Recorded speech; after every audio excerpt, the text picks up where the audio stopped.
Are you going to repeat that? This is second take. Second take, that's right. Take 2. 3, 2, 1. Welcome, everybody, to the Rye-Town Park Commission meeting of Tuesday, March 21, 2023. Please rise and join me for the Pledge of Allegiance. I pledge allegiance to the flag of the United States of America and to the republic for which it stands, one nation, under God, indivisible, with liberty and justice for all. Please remain standing.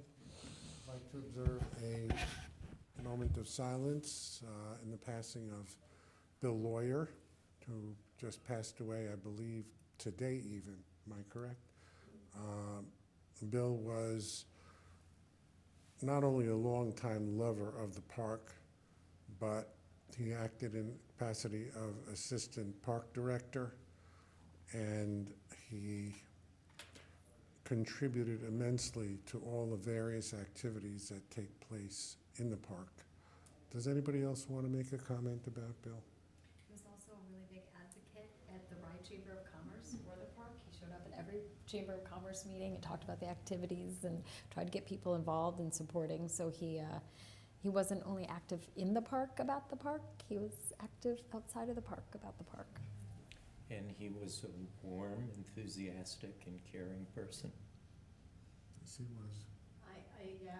Bill Lawyer was one of the first people I met who had anything to do with Rye-Town Park. He was tireless in his advocacy, in bringing community together, in being a diplomat on behalf of, he was the community's ambassador, and a tireless supporter of the environment and community education.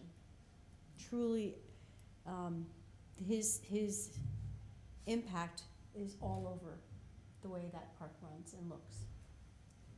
Moment, please.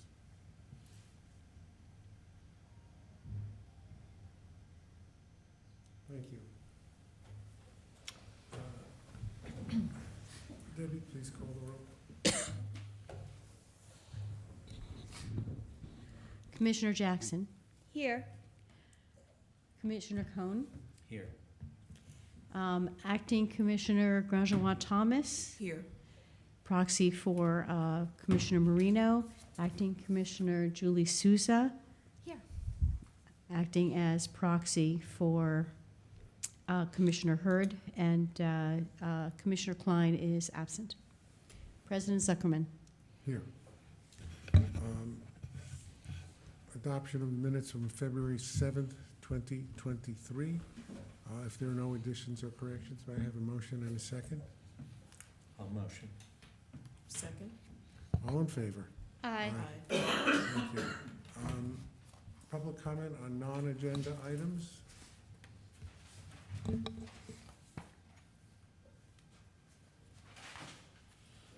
This will be fast. I wrote it, so I'd keep some time. Hi, I'm Jamie Jensen, 588 Forest Avenue, Rye, New York. We've had several successful monthly beach climbing ups since last November, and that's thanks to Russ and his winter staff, Andrew, so thank you. During those times, though, I've gotten useful feedback from families that arrived to volunteer, so I'm here to share some of that feedback. Now, this is the part that the audience might not understand, but you all understand. Generating enough revenue each season to cover the operating costs at Rye-Town Park can be a challenge if the weather on too many weekends, especially the holiday weekends, is rainy or cold.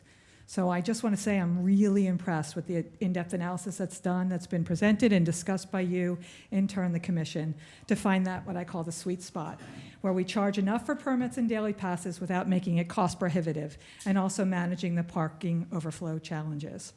This has been a tremendous effort that Emily Hurd and Russ, park director, among other past commissioners, have worked on for years. So here's my feedback. First, and we're not going to go into this, I will give it the specifics to the staff, but the permit purchasing platform is still a little bit cumbersome. I'm going to leave it at that, and I'll talk behind the scenes about that. The more interesting feedback is from families who decided not to sign up for a new permit after their first year because of the car registration rules. This, I think, deserves some attention as a matter of policy. When two parents work full-time and have a grandparent or caregiver watching their children, you ask that the caregiver be added to the permit, and families have been willing to pay that extra amount. I'm hoping that's still the case. Nod, right? It is still the case, right? What we have not considered is that these grandparents or caregivers may have cars that are not registered in Rye, Rybrook, Rhinebeck, or Portchester, and yet they are caring for the resident families, and their cars cannot be added as an exception for the permit. If this is something we can fix as you continue to make the online permit process more user-friendly, I encourage you to do it. I think we need to do our best to make buying permits a positive experience for families with complex child care constraints and who do not have a private club as an option. I think Rytown Park should want to recruit these families. It really is the best deal in town at $277 for a family. The beach continues to be an affordable summer opportunity for Rye City and Rytown residents. Permits are a guaranteed revenue source for us, especially when we're weather dependent. And so anything we can do to encourage local permit buying for residents across our municipalities is what should be emphasized, and it will help pay the bills. Thank you. Thank you, Jamie. Those are all excellent comments, and we will look into it. Thank you. Debbie, do you know, just a quick question to add on, the permit renewals, have we sent out notices for permit renewals? We or- don't do a paper mailing any longer. Okay. We do lots of social media promotion. Okay, do we do an email to those who currently have permits to Do you know remind them? something? I can't answer that question. I don't know. Okay. 'Cause So that I might think be it's a no-brainer if we don't. Yeah, it would be Right. interesting and something we could definitely Right. look into. Russ, do you happen to know? Not that I can recollect, no, I don't recall. Okay, don't think I we think have. that can be done, and it's a really good Yeah. idea. I understand the mailing, but the email's free. Email, that's a no-brainer. Yeah. Yeah. You know what I think, Debbie? Yeah. I think that you should speak to the administrators of Rybrook, Portchester, Mamaroneck for Rhinebeck, and the city of Rye, and ask them to do an email blast that we can arrange to say permits are now available for Rytown Park, and give the various rates, and then all the residents will see it. Yeah, because our, too, right, it's social, so proliferate through the social platforms and then the email to the prior, subscribers. This makes a ton of sense. Yeah, anybody who receives a city or village email should be able to get that, because it affects everybody, all the residents. So it should be an easy thing to do. And Debbie, just to follow up to what was said before and suggested regarding the car permits or the parking permits, do we have an allowance for a caregiver for the beach pass itself?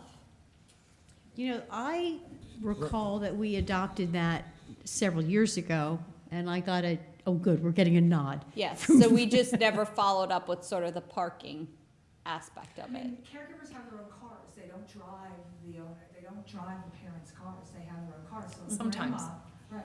So it's just something. Jamie, Yeah. microphone. I know how complicated a cumbersome that would be. I can imagine, and you're all going to be like the gotcha things and the cheating that will go on. I have absolutely no question that this would be complicated. But I think if we don't have those conversations, we're not doing best by all of our citizens, who really would maybe come and use more often if that was something that you could have. Jamie, personally, I think you're correct.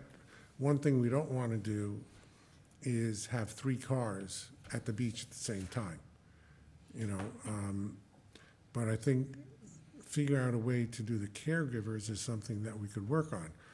One of the downsides is, and we ran into this, I remember, Josh, we had this argument with one of the residents whose car was registered in Vermont, obviously to save insurance money. But the car is registered in Vermont, and they wanted a resident rate for parking. So that became, if you'll recall, a big brouhaha. So we want to avoid that. We want our residents to get the resident rate. And certainly, if a caregiver is bringing a resident child to the beach, they should be getting a resident rate. I agree. We just have to figure out a way to do it. Yeah. Like I said, obviously the concern is people trying to skate the rules or, Yeah, scam the system. we want to Right. make it easier for our residents to enjoy the beach, not easier for other people to get away with, so And it's, I wouldn't have brought it up if I Yeah. didn't have young families say to me, we're not doing it because my That's- caregiver can't drive to the Drive. beach. no, and that's something valid we need to think about, and Yeah, absolutely. Okay, Jamie, again, thank you. Any other comments on that? Otherwise, we'll move on. First item is a resolution supporting the submission of a congressionally directed spending request to Congressman Bowman to make essential repairs to Rye-Town Park infrastructure. This, by the way, we did not, Senator Gillibrand and Senator Schumer did not require a supporting resolution. Senator Bowman's office, Congressman Bowman's office requested one. And the request is exactly the same as we made for the two senators, hopefully, by directing all of our efforts in one direction. We will achieve some success. And I have been in contact with the staff, not of Congressman Bowman yet, but by both Senator Schumer and Senator Gillibrand. And we're requesting this in the name of safety, which is what the staff suggested. The total is $1,247,125, and that's for essentially, I'd say 2.5 repairs. Number one is the retaining wall that runs from the main beach house towards the promenade. The other is the coping on top of the seawall under the South Pavilion and the fence above that coping. The fence is dangerous. It is not code compliant, as you can see from the pictures. Debbie, can you show the retaining wall pictures again? Yeah, that's the retaining wall. It's clearly not in good shape, falling down, and is in tremendous need of not just repair, but total replacement. And Gary, that's the wall that's impacting the parking on the other side, correct? That is correct. So those spots are unusable because of the condition of the wall. That is correct. And is this 1.2 million or thereabouts, is it matching funds or? No, this is not matching funds. This Okay. is a grant. It's an earmark. It's an It's earmark, just- yeah, yeah. straight, which, yeah, We don't use those terms anymore. Okay, it's an earmark. It's called directed congressional spending. You know, you realize that not this going is to all in- being broadcast, right? This is, Should I just make a We're motion? not inviting him to the podium. Yeah, let's have a motion. I'll make a motion to approve it. second. please call the roll, Debbie. We talk ourselves out.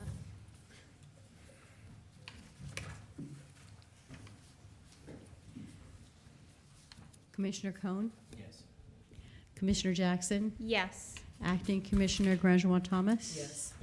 Acting Commissioner Julie Souza, Yes. President Zuckerman. Yes, thank you. Setting a date for the annual community conversation, which we do every year. We have 5 possible dates, and I'm already striking the first one out because I cannot make April 29th. The 21st is, there's a Soul Riders event at Rye-Town Park, so I don't know if that helps because you'll potentially already have people there or if it'll be too many people there, but I just raised that for. What time does it, do you have any idea what the, I don't know, I can look it up though. We usually do it in May because it's a bit warmer. Yeah, Yeah. so maybe look at one of those later 2 dates, the 20th or the 21st?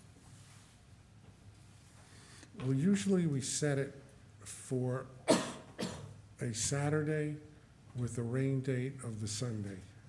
So let's do the 20th with the rain date, the 21st. Okay?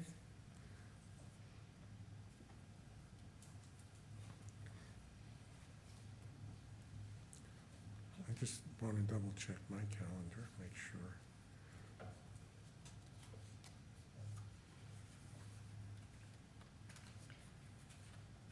Debbie, to your point, I'm sure we can work around the event on Sunday if that's the rain date, right? To make it I would think so. complimentary. Russ checked the availability of the pavilions before, when we made this list. So I have to think that whatever, They're not using the pavilions, right? certainly not in the morning. Okay. Okay, so the 20th with the rain date of the 21st. Okay, good. Got it? Thank you. Next is a request from the Village of Portchester for permission for their Special Citizen Summer Program. We do this every year. Technically, I don't believe we need a motion on this. I think this is more of an informative exercise. Is there any objection on part of the commission to this request? I think it's great. Nope. It's wonderful. Joan, do you? Yeah, certainly nothing from me, but I spoke with Heather Krakowski, Director of Recreation and Planning, and she just wanted to reiterate how important and impactful this program has been for our residents, and so I cannot support this enough. So thank you for your support in this. Thank you. We are all very much in favor of this. This is one of the reasons that our parks exist, is to provide recreation for our residents. And we are honored to help the Village of Portchester. Awesome. A resolution to authorize the implementation of daily beach and parking fees. Debbie, this was on last month, and Commissioner Thomas was unfamiliar with it, and it has been since revised. You want to just touch base briefly on what we've done to the park fees? Yes. These are the daily park fees. This is not for the permits. Correct. Essentially, what we've done is we went back and took a really good look. I'm trying to find the graphic.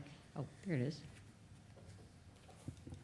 At the fees, as they were presented last month, and have shifted the fees considerably so that a marginally larger, we're spreading out the revenue that we need to earn in order to break even onto the parking cars, although not all the parking rates, just some, and reducing the amount on the non-resident beach fees. And one of the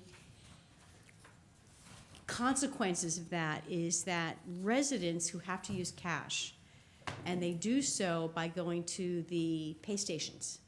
They'll buy their beach admission at the pay stations. They'll be paying a lesser rate than they would have with the structure that we presented a month ago. So this is as low as we can make it and yield enough revenue to cover our nut. Excuse me. I don't know if I misheard you, but residents using cash will pay the non-resident rate. That is what I said. Okay, so it's higher. Yes, Okay. but it is lower than it was in the last month's proposal. Josh, you had something? I'd just like to point out the 4-hour rate, the new rate we're offering, which I think is really helpful in making this go for people. So residents who pay cash, we don't have any cash tellers, so what you're saying is, or we won't have any cash tellers, we use the machines Correct. We haven't used cash tellers in a while. quite a few years. Okay. I think since 2018. Yes. We stopped having live human beings take cash. They go into the machine. Which is always Yeah, safe. which is much better from a bookkeeping point of view, if you know what I mean. Okay, and there's no way for the machine to differentiate between residents and non-residents? That's correct. Yeah, that's what the problem is. Okay. We tried. Yeah, no, I just, like I said, anything that increases the rates for residents makes me nervous because they do support the park. through their property taxes, obviously, but it's something to keep in mind, and if we can get the technology. We are. We can ask TikTok. Yes, exactly. TikTok, I don't think is going to be here much longer. And I just want to thank also both Debbie and Elon Katzin for working on this, figuring all these permutations and the computations as to what the result would be if you raise one rate $5 and another rate $10, and residents and non-residents, et cetera. They put a great deal of work to come up with this model. And hopefully, we won't need to change it for another year or so. That would be great. That would be great. There is two things. We worked very closely with Russell Gold on this as well. So he put, you're seeing the evidence of his work in there. And there is a change, and that is our holiday rates will now apply to the entire holiday weekend, as opposed to just one day. All right. And again, thank you, Russ. I know you did. Russ gave an overview to say, whenever the new rates came out, to look at it and said, well, this might happen and that might happen, and then it was back to the drawing board. So I think we're pretty well set. If there are no further comments, may I have a motion and a second to approve the new parking rates? Motion. Second. Call the roll, please. Commissioner Jackson, Yes. Commissioner Cohn, Yes. Acting Commissioner Grandjean-Thomas. Yes. Acting Commissioner Souza, Yes. President Zuckerman. Yes. Resolution to adopt the 2023 operating and capital budget. Debbie, do you want to do a brief overview? The basic budget has been in our packet for the last couple of months, and it's been reworked several times. And do you want to just touch on the high points? Oh, goodness. Yes. I would say when we looked at this season, there were a number of factors that we took into account. Certainly inflation is one of them. We've just come off the 2022 season, which had nearly perfect weather and enormous beach attendance numbers as a result of the fact that Playland did not open its pool or beach all season. So the challenge then is, if we're going to build a budget based on reality, I don't believe that 2022 is reality for us. I think that's the high water mark. So in many respects, when we were trying to gauge expenses, when we were trying to gauge beach admission, unit sales, we looked at a 3-year average. And so that informed a number of the expense numbers that we show. A hard reality for us, and this will not be a surprise to any of the commissioners, is that the labor market is tight. And one of the benefits of, there are a lot of difficulties of passing the budget so late in 2023, except now we have a really good sense of who we're competing against and what they're paying. And so we've set our base minimum wage at that level where we're not soaring above our competitors, we're just meeting them, so that we've got a pretty great place to work, and that's where we're set. So we are presenting a surplus budget. It's not a big surplus. It is small enough that we're not making a huge profit, but hopefully covering our expenses. And of course, I just want to remind everyone of the obvious, which is we're subject to the weather. So a rainy season and all bets are off. But we're very encouraged about the steady increase in permit sales. And while they may come off a little bit from last year, it's been pretty strong. Thank you. Any questions? Do we know, because you did mention Playland Beach being closed last year and the impact it had on our attendance, do we know what the fees are going to be for Playland Beach? We do. because I think that might be an indicator if they go, you know, it's not run by the county this year, so they can be significantly higher. So this is Playland's numbers this year. Can I make it bigger? I can try. I've been fighting to have that put on that screen. There we go. They're working on it, they're making progress. Okay. $9.99. $9.99 for pool and beach. This is Yeah. a day rate, I'm assuming, or is this like a? These are the daily fees. Okay. So no, I was just wondering if they were significantly higher, then I think we would have more people continue to use Town Park Beach, but Well, you know, it seems to be $1 more, right? $5.99 for a child and senior. yeah, I mean, it's not, Yeah. you know, equal to equal, right? So we Yeah. allow children up to the age of 12 in for free, Yep. and they start charging at 4 years of age. It's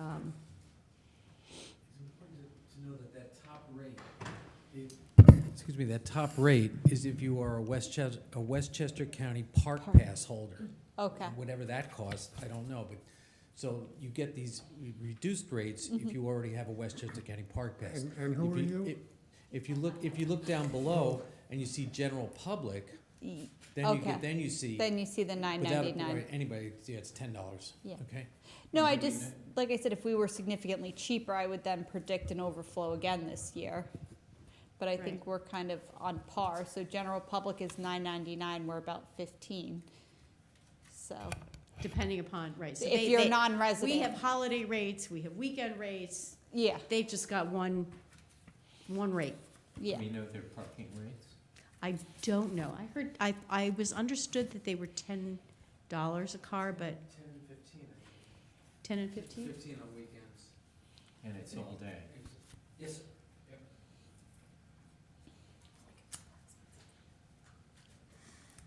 Well, that's And their that's model. okay. Our parking lot fills up, and once it's full, Yeah, Yes. but it's full. They have a lot more, they have a lot more parking than we do. Yeah. So we're limited. So because we have high demand and little supply, we really need to charge a little bit more. If we charge less, it would still be full. Full is full. No, I guess my concern is just that, you know, I don't want to say, oh, we're not going to have as many people as last year because Playland Park is open, and then find we don't have enough resources to run the park. We're doing the best we can and trying to estimate where we're You going. can't And predict, Gary? I lost my Crystal I lost ball? my ability to predict when I became a senior.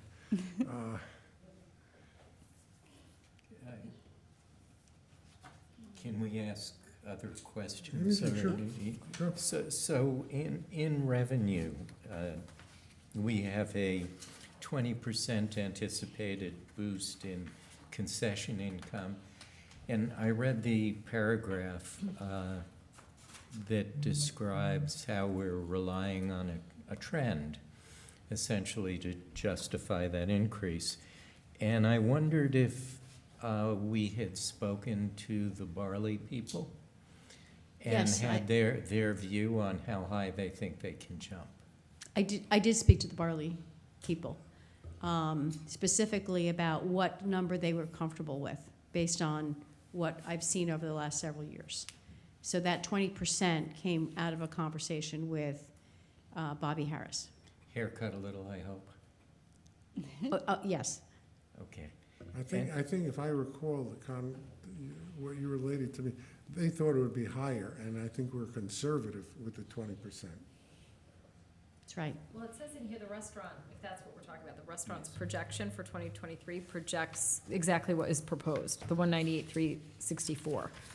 So it looks like we took their projection and put that into the proposed budget. So I don't know if that's, I have to tell you that that conversation happened several months ago. I think last year's increase was over 40%. So certainly we're taking a more conservative view of that. He was more than comfortable with that, with the 20.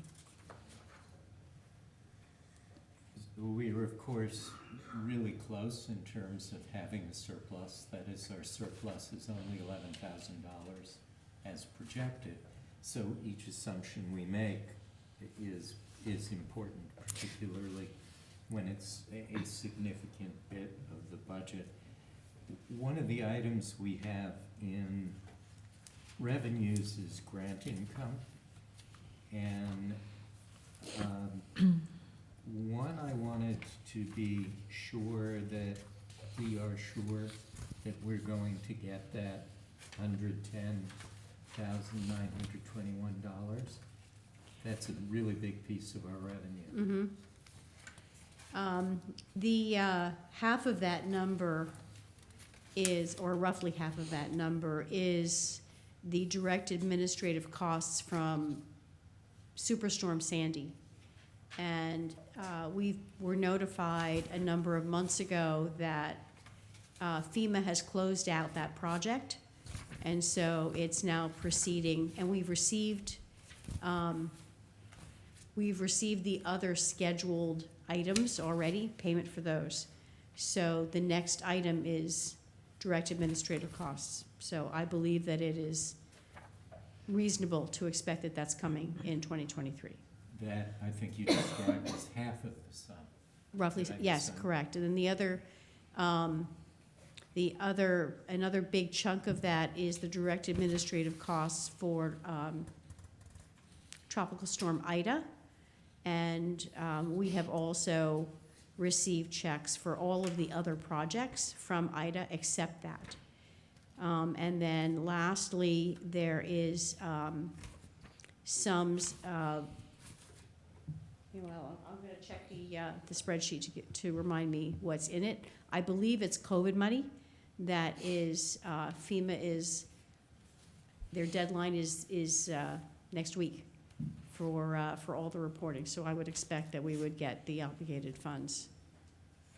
What's in our 2023. experience with FEMA? Have we, in the park, has certainly taken it on the chin in a number of storms and the like over the years.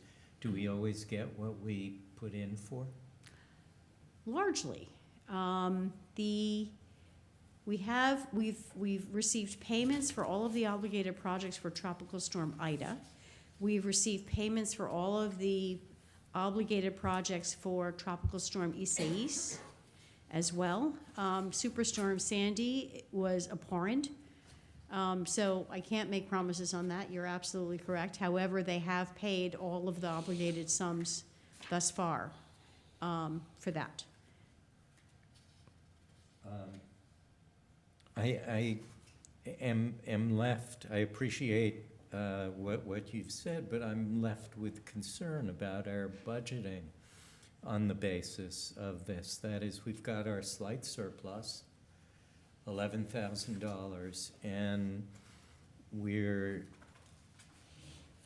showing as a very, very substantial revenue item, grant income, but we're really unsure if we're going to see it.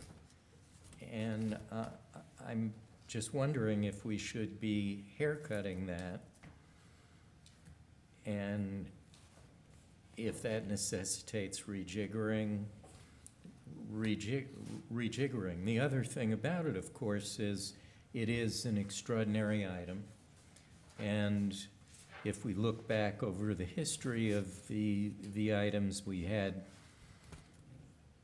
22,000 with no such income, 75,000, then less than 2,000, and then 6,000 in prior years. And my understanding is that for extraordinary non-recurring items, we should be billing them separately. No, I shouldn't use the term billing. We should be showing them. Posting them separately. Posting them separately, because if we do accept this as part of our revenue, and we build a budget based on it, next year it's not gonna be there, and we're gonna be in a hole as soon as we start. So for purposes of visualization, I'd suggest that in the future we break these things out. But I am left with the question of whether we should be haircutting this, given that we don't know if we'll get it all, and we don't know if what we get, we'll get in this year. Can I just add one thing to that? And it's based on what you said before, which is the concession thing, and going back, Debbie, to what you said about 2022 being the high water mark, right? And that's in attendance and all of that, I'm assuming, right? And so, That referred to the attendance, certainly the people going to the beach and parking. okay, so then you would think that that would be correlative to the concessions, right? The more people that are there, if that's a high water mark, the more that they are conceivably gonna spend, and so that's where this, if we're saying we got 20% lift in 2022 off of a previous lift, Yeah. that other 20%, it's like, are we assuming that that's a trajectory that will stay when we already hit the high water mark in terms of people? I appreciate that you're thinking about that. With regard to the Barley Beach House, I'm looking at the building of a young business, right? Last year was one of the first years that they had a completely, they had a season where they were not in construction, where they were not in COVID, where they were beginning to organize public events, and they had a number of those which provided additional gross receipts that the restaurant itself could not entertain, right? So that's what I recognize when I'm looking at that particular revenue And line. they did the beach bar thing too, which, right, that whole Right, area. full year operation, yeah. which they weren't able to have previous. So Okay. there's all kinds of entrepreneurial functions that I think are driving that revenue. Okay, so we'll just track it to see if it's Yeah. meeting their expectations, but that's helpful, thank you. Let me make a comment about these. It applies both to the grant income and every other item of revenue that's listed here. These are just projections. My view is that the grant income line alone is probably one of the most certain items on this list, as opposed to one of the most, let's say, iffy. Because we don't know what, for example, the rental income from recreation is, although if that's the boats, we do know that. But the, all of the other fees, whether it's parking or whether it's beach admission or permits, all of that is uncertain. And all of this is the best projection that we can make under the circumstances. So the grant income is not any less not any less certain than all of the others. And as I say, it's probably more certain because they've come through for us constantly and have not said, once they obligate it, they've not said, you're not getting it. As I say, we don't know what the others will be. We were just discussing the Barley Beach House and what their projections are.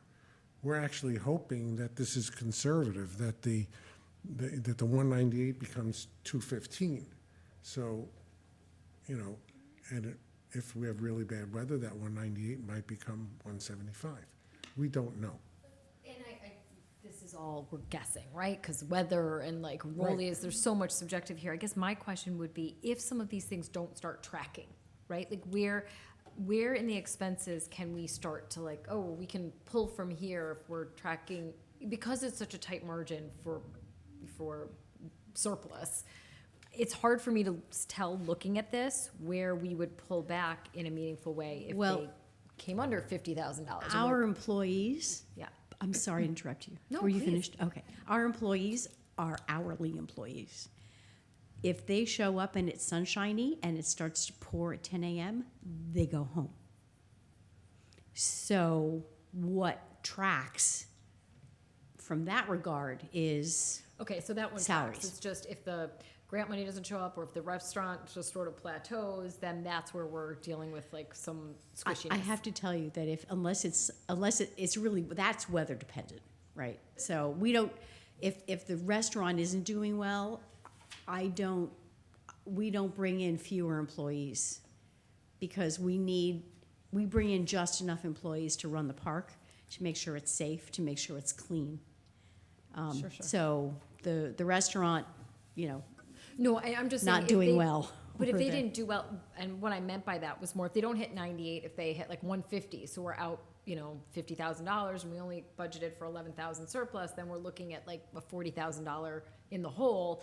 And looking at this, where would we take from in the expense line to sort of even that out? That's my question. Well, I hate to mention this in front of Josh, but the city and the town are obligated to fund any deficit in the park. We haven't had to do that, and we don't expect to. But that's the fallback position, is funding from the city and the town. Well, but that's exactly my point. If we don't want to get to that point where we're dipping into other municipalities' budgets and things Well, like we- that, we- do we have some, We would have to look yeah. at what could be cut. But the problem is, as Debbie says, if the park is open, we have to have a certain number of employees to run it. Maintenance employees, park attendants, lifeguards, et cetera. Sure. That is required. But that's my point. I don't see much variable in here outside of, though that's highly correlated. If we're open, we're paying the revenue, we're paying the employees, but we're also getting the revenue on top of that. I'm just saying, I think you're coming at it from, you're coming at the same point that I'm making from a slightly different direction. That is, we have a finely tuned budget here, but we've got an awful lot of assumptions that I don't think are necessarily conservative. And I'd sleep better feeling that they were. I think the concern is the $100,000 in grants that haven't been guaranteed to us that are allocated for operating, which makes it a little more difficult. So in essence, if the weather were to be bad and the park were to be closed, we wouldn't have employees expenses. working. And that's something that kind of balances off. But if we were not to get, even though we're likely or highly likely to get the grants, if we were not to get them, where can we balance to avoid That's the an question. issue? Well, we've got the challenge in daily fees and in permit fees is we want to charge enough to cover our expenses, because we certainly try to do that, and not so much that we are harming our residents and making it impossible for members of the community to come and use the park. And you almost run the operating model in the same way that you would a non-for-profit organization. If you budget a not-for-profit organization just to break even or lose a little money, you've got a money-losing operation. So you budget for the smallest surplus you can. No, that's And the other So way, the flip side of that would be, we can't, honestly, we've looked at the expenses in this budget, and I don't see where we can really shrink them. If we're selling less, credit card fees will be lower, refuse removal fees will be lower, payroll fees will be lower. But essentially, this is not a luxurious budget. So the answer is you raise revenue by increasing your fees and permits. Yeah, no, makes sense. I don't know how much there is to be done, because you're right, it is a very tight, so I don't see where you're like, oh, we could just pull this expense line item out and we'll balance it out, we right? could just not have lifeguards. well, And then your see, insurance money goes up. well, the thing is, if you don't have lifeguards, you don't have a beach. Beach, because no, they're I- more No, just I was required. being joking. She was facetious. joking. No, no, She I'm was saying, joking. if you carry that to its extreme, you're not gonna have a monetary loss. No, nobody's, If- I think that's a joke. I don't think anybody's. No, I mean, if you close the beach, then you're not gonna have a loss. But I think But- that town and the city have to be cognizant of the $100,000 grant. Well, we are. And, You know, I and thi- I know Gary and Debbie do a great job of going after grants and making sure we get, you know, Well, the when money. you add up the grants that we've gotten, it's a lot of Yes. money. Other income goes in here. I don't know, I see the source of consternation, I don't know what the resolution would be. You know, Well, we're, Yeah, never mind. I don't know what it is either, other than shrinking the expense side. Right, and it's not very obvious where that comes from. So I guess we are where we are.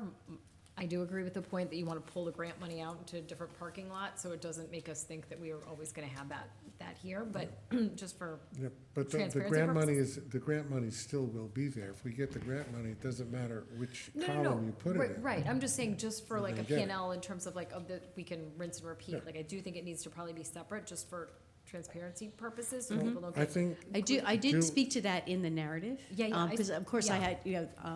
had, I met with Greg and Joe last week and heard their comments, and I've taken them to heart. And I want to say thank you for that, because I think Of that course. there's good collaboration there, and so I think that's excellent. Oh, yeah, Well, and today. I think we just need to Agreed. keep our eye on it, I was right? just If gonna it say, starts Julie, to come in and it's not looking the way it is, we probably need to get back together and I figure out was what to gonna do. just raise that Debbie just raised, that she's been meeting with Greg and Joe. Mm-hmm. And we're trying to iron out the processes that the town, the commission, the city all have to make the budgeting process easier, so that everybody knows what's expected, Mhm. and that we can put all the things in the correct columns, which goes to what you were just saying. I agree. If that's not in the correct column, we could change that for next year's budget for grant income. But it's still money that will be coming in, that will be offsetting expenses. So, But I worry, here's my concern, if our run rate on the park is these expenses, right? And it will always be this, and then that grant money goes away, then we're $100,000 in the hole, right? And so we've got to start thinking about not counting on that. We have it this year, and it's great, and maybe it compensates for some exogenous, like, expenses that we had in terms of repairs, but it is a little, when it's in here, it makes it think that, like, that'll be, we've balanced against it, and it's not gonna be here next year, and if we have a run rate that we do, and that comes out, we're in big trouble. That's my point on it. yeah, right? I agree, it's real money that's gonna offset this year, but it might not be here next. Next Don't count on year's- it next year. next year's budget will have to be looked at. And let's say we don't have that line, then we're going to have to adjust the budget in one of two ways. Increase income in some way, Yep. whether it's by increasing the permit fees or the daily fees, or the concession fees, or raise the rates on the facility rentals, or things like that. That's one thing. Or the other side is obviously decrease expenses in some way.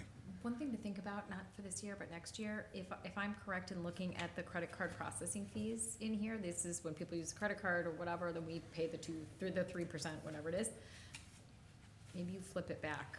Because that happens a lot. I'm seeing It's a a- lot more of that, where the purchaser, if they're using a credit card, bears the credit card fee as well. Yeah, And that yeah. takes 50 to 7,000 or whatever it was off of your books. Julie, it's a fabulous suggestion.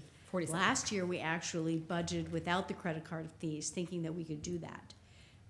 The challenge that we face is the controller's regulations for how you advise your park goers that they're now absorbing the fees. And we couldn't figure out a way to do it this year. But if we have But lead it's time, we can think about it, right? absolutely true. Another topic for revenue is the idea of advertising.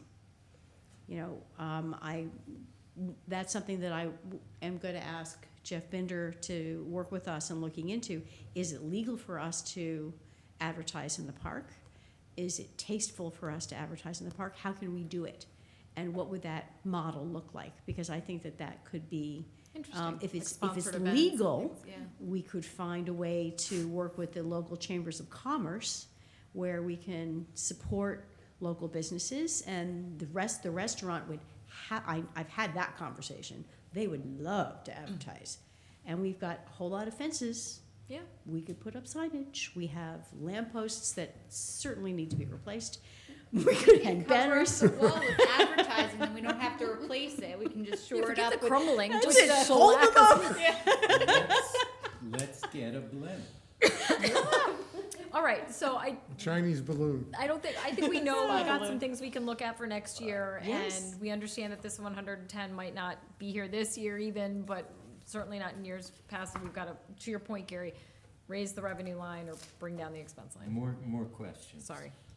So let's switch to the other side of the balance sheet. Let's look at some expenses for a moment. The event coordinator is gone. What did the event coordinator do, and how are we going to do without an event coordinator? Shall I answer that one? Please. Who needs an I event hi- I coordinator when hired you her. have Russ Golf? We hired her. So she is now the newly appointed Office Assistant Automated Systems in my office. So that's what happened to her. When she was working at the park, she was handling all of the rental reservations and coordinating that with the staff.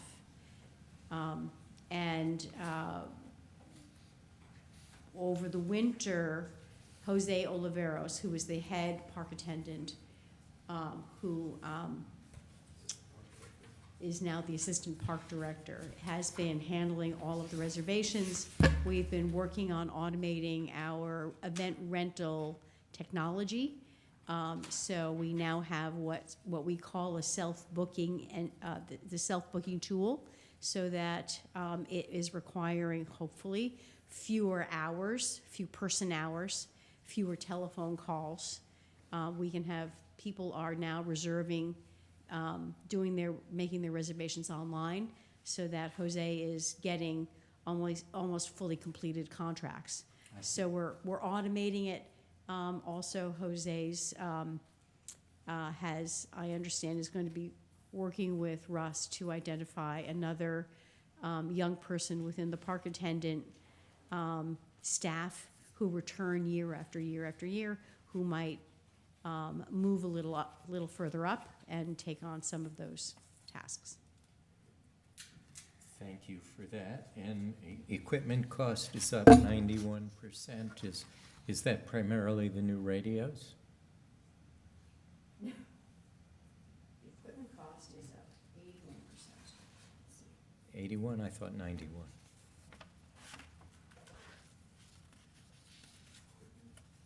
Which page are you on, George?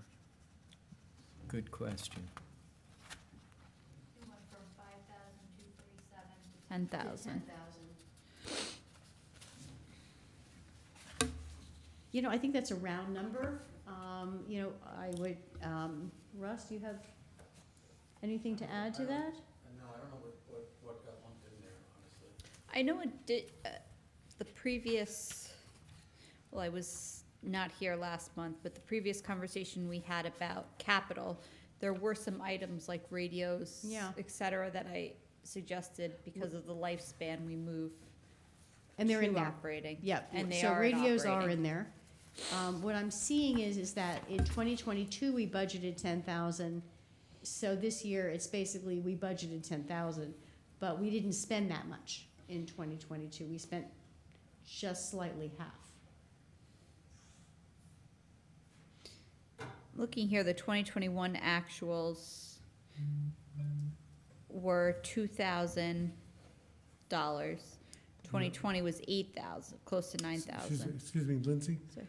You know, what Debbie said is correct. The budget line last year for equipment was 10,000. And the budget line this year for equipment is 10,000. But last year, the actual was only 5247. So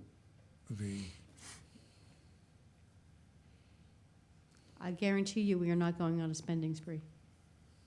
yeah, I mean, the budget is a guesstimate. It allows us you know, if we spend 5,000 instead of 10,000, then we're, at the end of the year, we're gonna show a $5,000 surplus on that line.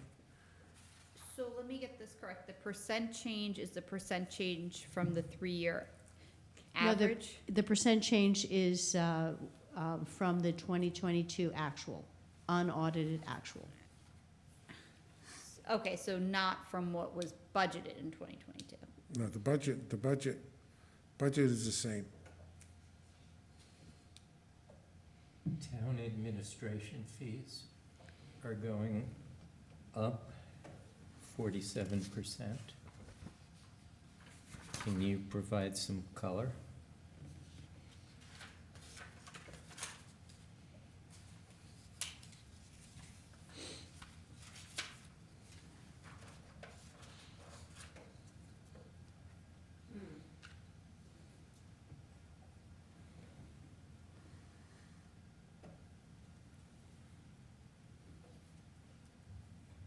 Which line, are we on the same page? This is page 13. Yes. Page Okay, I'm on 13. 14, okay. That reflects the increase in my salary and the fact that the more of my salary is being allocated to Rye Town Park than to the town of Rye budget, than in previous years. Not, And I misspoke. Most of my salary is paid by the town, but the allocation has increased to the park. And how come the allocation has changed? Is that simply a reflection of hours spent? It is. And the fact that frankly, it's been that way for almost the entire time that I've worked at the town, but we didn't properly allocate to the park. The town was absorbing that for most of the years. Last question, is the Luke 2 number in the budget? That is the new lease, the lease on the new Luke 2 station that we're getting, the final number? And I'm following up on a question that Greg asked you. That's the number that I received from the leasing company when I called to ask what would be the monthly fee, and then I annualized it. So yes. Okay, those are my questions. I understand the necessary amount of conjecture that is in our budget. I will vote for it, but remain uneasy that we're running such a tight budget in terms of generating a surplus, $11,000. But even with respect to items beyond the variables of a beach business, we're building in uncertainty. And I am worried about the degree of that. I'll be very interested to see where we end up. We'll see the end of October. But I think that, look, I have to say that Debbie is to be congratulated for putting this together, and along for, his technical work, and Russ for his input as to all the operational details that have to go into this. It's not an easy job, and we have very limited staff. Besides Debbie, you got Debbie and Russ basically, and some office assistants, and I think they did a really, really good job with this. I think it's the best budget we've had in terms of its format and its detail and its explanations. So I think, it remains to be seen if the budget, which is a projection, will come true. Hopefully, Every weekend will be sunny. Every day will be warm. And we'll have a great beach season. And with that, may I have a motion and a second to approve the budget? Just with respect to the capital portion, we were going to have a resolution with respect to windows, right? Yeah. Josh and I were discussing in the capital portion of the budget with regard to the window installation at the main bathhouse. I'd like to propose a resolution that the commission authorize our architect, Gary Gianfrancisco of Arconics Architecture, to prepare a bid for the furnishing and installation of windows at the bathhouse. Is that sufficient? Sounds good. Okay, So is that a motion? that's a motion. So I'll second it. Okay. Debbie, call the roll, please. Commissioner Jackson, Thank you for reminding. Yes. Commissioner Cohn, Yes. Acting Commissioner Souza, Yes. Acting Commissioner Grosjean Thomas. Yes. President Zuckerman. Yes, thank you. And now a motion to adopt the 2023 operating and capital budget. Motion, please. Motion? I'll second. All, pardon me. Please call the roll. Commissioner Cohn, Yes. Commissioner Jackson, Yes. Acting Commissioner Souza, Yes. Acting Commissioner Grosjean Thomas, Yes.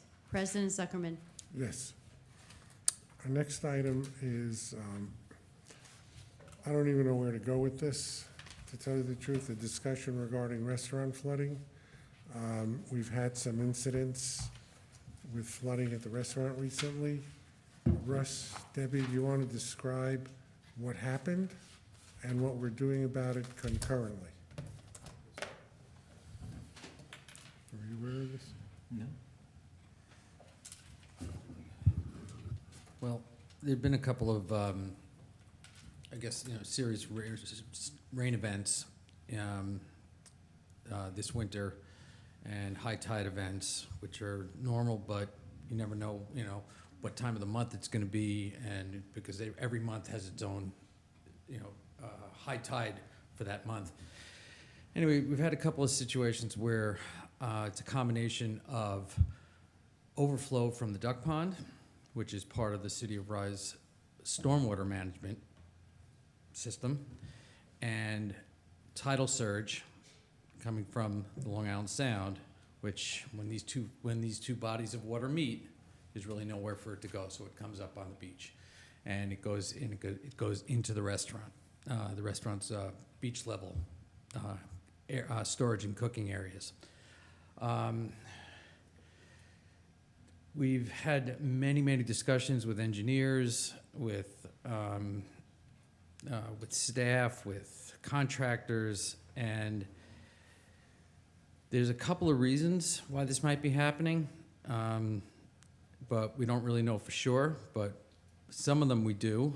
One is that when the pond was originally designed and stormwater, and it reaches a certain level, the water goes out over a weir, all right? And it was supposed to, originally, it went down to a catch basin, and it traveled in a culvert underneath the park all the way and discharged into the Sound. Over the decades, that culvert is no longer viable. It's collapsed, it's broken, it's been compromised by tree roots, by all sorts of things. So what happens now is that when the water spills out over from the pond over the weir and under the old stone bridge, it now has created an overland stream, which goes to a catch basin. This is going to be a little difficult to follow. It goes to a catch basin, which we established 2 years ago, just before it goes under the beach path, and then goes into the discharge pipe, which goes into the Sound. All right. It works most of the time, but some of the time is that when you get a high tide at the time when all this water is supposed to be going out, the tide pushes the water back up through the discharge pipe, and they meet. There's no place else for it to go, so it spills out onto the beach. We've taken some remedial steps because we don't really have a permanent solution. So the temporary solutions that we've instituted have so far worked, but they haven't really been tested yet. And those are that we've sandbagged the park side of the stream, if you will, before it's right next to the catch basin. So if the water can't go down, it'll fill up that natural swale area before, and won't just discharge into the sound. We've also created a berm and a channel for the water. Any water that does go down will go overland over the beach into the sound. And we built up another berm. If you're looking at the water to the right of the culvert, so that it doesn't spill out over that way. But again, there have been so many times also that the water comes up because it's driven by wind and tides. It hits the Dearborn seawall, and it comes in and swirls in over that area of the beach. So it's come in a bunch of different ways, but unfortunately, the restaurant has been impacted on more than a couple of occasions. And since we don't have full-time staff over the winter, every once in a while, that channel over the beach gets eroded or filled in somehow or other. It's difficult to maintain over the winter, is what I'm saying. Mayor Cohen? Yeah, we're thinking, of course, about beach-level tunnel bathroom. Yes. And one of the aspects of that we've talked about is the need to have it flood-proofed.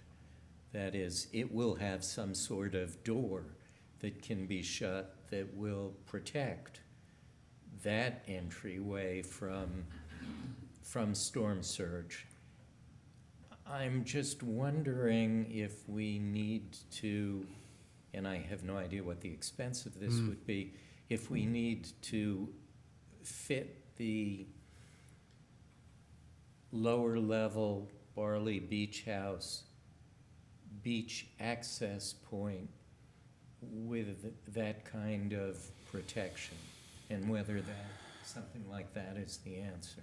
I think I understand what you're saying, and when we're talking about that new bathroom, which will be up at the far end of the tunnel, basically under the tower building, the water rarely gets up that high, okay? Because that's a long way. It's probably it's at least 75 yards from the tunnel entrance to where the old dilapidated staircase is in the men's tunnel.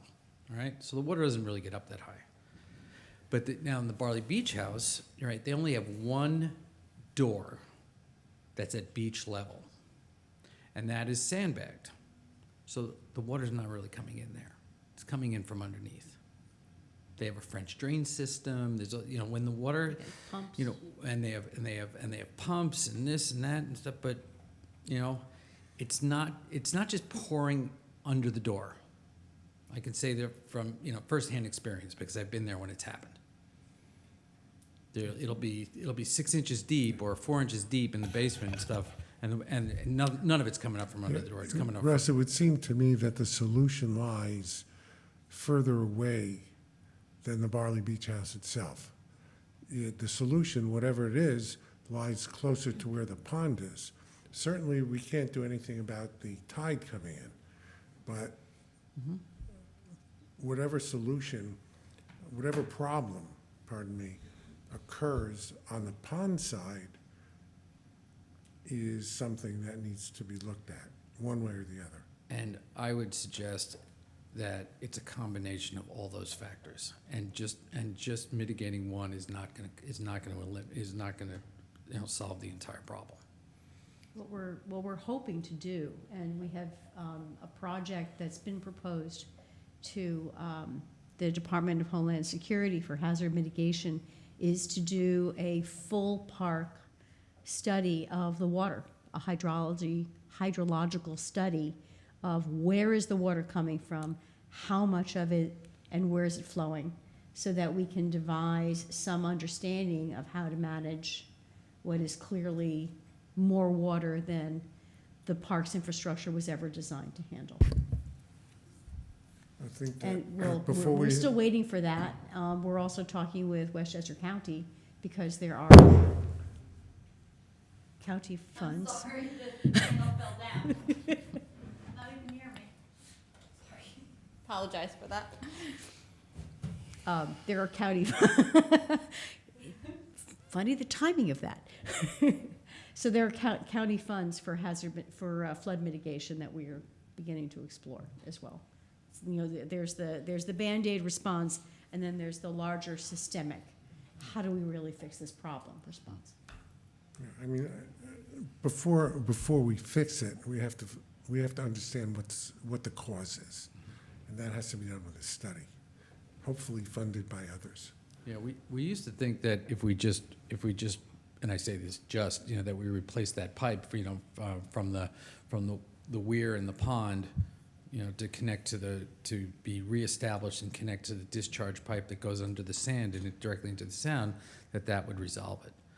But now I don't think so, because again, when the tidal surge, if everything combines exactly at the right time, and the water from the sound is surging up the pipe, and this water is trying to come down, it's two opposing forces. Where does it go? Yeah. Understood. Yeah. Story of Blind Brook. Yeah. Mm-hmm. Same thing. Yeah. When the sound is pushing up Blind Brook, and the water's coming down off of Beaver Dam, what happens? It has to go somewhere. And in our experience here, I've Village lived here for floods, a right? long time, too. I'm sorry? What That's happens when is Indian Purchase Village Street, you floods. know, or Theodore Friend, yeah, the Village, right. Water's a problem, Yes. at least when it's flooding. Okay. Okay. Yeah, we'll look at, certainly, we have it on the radar. Okay, unless there are questions about the management, Russ, do you want to add anything to the management report? No. I just want to say, I noticed, you mentioned the poetry pathway. Every time I go to the park, I see new poems that I didn't notice before. Not that they weren't there, but I didn't notice them. I think that this idea is a wonderful idea. Whoever had this idea was terrific. Most of the credit goes to Amy Vijayanagar, who spearheaded it. You know Amy, right? And she took this on as a big fan of poetry. As I said, we're coming up with to National Poetry Month next month. There's going to be a couple of events in the park. But she's the one that, you know, she's a dynamo, and she went to the Westchester Council of the Arts, and she got grant money, and she wrangled all these poets, and she got us a poet in residence who is the English professor at Rye Country Day. He's since moved on, I think, to Purchase. Ian Pollock, and it's been really good. I know, because I know that when I go to the park, I'm walking along, and all of a sudden I see a poem. I say, where did this come from? And it's really, really lovely. No, she's out. But we're not. No. Okay, You never saw that. all right. Right. Are we ready to adjourn? You're asking me? All in favor? Aye.